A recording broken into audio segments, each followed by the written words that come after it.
തലപ്പൊളിയുന്ന തലവേദന, കാലങ്ങളോളം ഒരു നിർവാഹമില്ല, ബുദ്ധി നിർവാഹമില്ലാത്ത പ്രയാസം.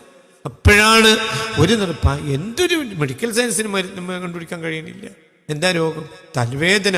എന്ത് ഗുളി കുടിച്ചാൽ തീരാത്ത തലവേദന. 10-30 കൊല്ലം മുമ്പുള്ള സംഭവമാണ് ഞാൻ ഈ പറയുന്നത്. 30-35 കൊല്ലം മുമ്പ് അവസാനം എൻ്റെ വാപ്പ, അവരെ വാപ്പ മരിച്ചു പോയിട്ടുണ്ട്. അപ്പോൾ പിന്നെ നാഥനായി എൻ്റെ വാപ്പ CM എടുത്തുകൊണ്ട് വന്നു. എൻ്റെ ഒരു കുട്ടിയാണ്, എൻ്റെ ഏട്ടൻ്റെ കുട്ടിയാണ്, ഏട്ടൻ മരിച്ചിട്ടുണ്ട്. ഇനി തലവേദന തീർത്താത്തിരുന്നില്ല. അതിന് വേണ്ട, ഞാൻ തലവേദന വേണ്ട, തല വലിയ പ്രയാസത്തിലാണ്, പൊട്ടിക്കീറുന്ന വേദനയാണ്, ഞാൻ തലവേദന വേണ്ട.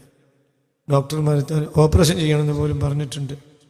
പൊട്ടും പൊളിക്കൊന്നും വേണ്ടെന്നല്ലേ പറഞ്ഞു. ഞാൻ തലവേദന വേണ്ട, ഇന്ന് വരേണ്ടിട്ടില്ല.